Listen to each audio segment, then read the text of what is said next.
দোস্ত, good afternoon, welcome back to my new blog. পরবর্তী ব্লগে তোমাদের অনেক অনেক অভিনন্দন জানাই।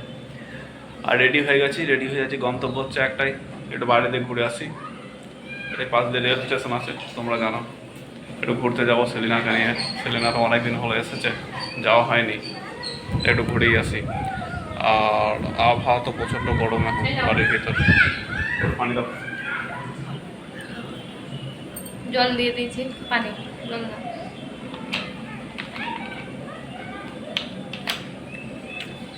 বেশি ঠান্ডা খাওয়া যাবে না, তাই মিক্স করে। ভালোই লাগলো, মিক্সড করে খেলাম।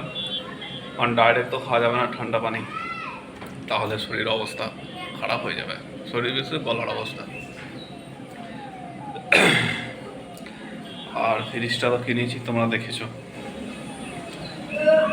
এই দেখো।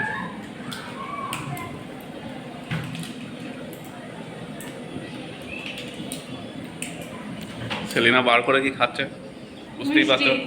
ফ্রিজ আছে মানে কিছু থাকবেই, খেয়ে যাচ্ছে, খা, অসুবিধা কিছু নেই।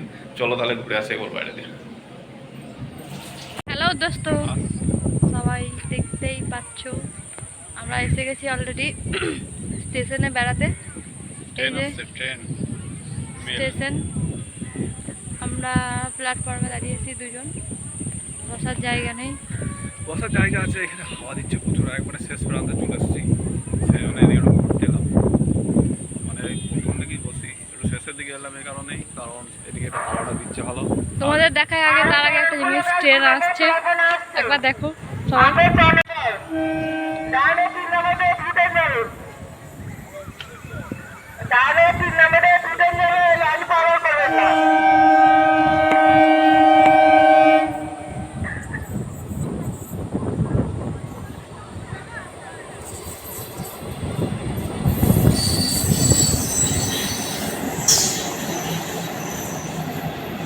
দোস্ত আমরা ঘুরে চলে এসেছি, আর দেখো সেলিনাকে বলতে না বলতেই ও বিরিয়ানি বানিয়ে ফেলেছে, খেতেও আরম্ভ করে দিয়েছে ও।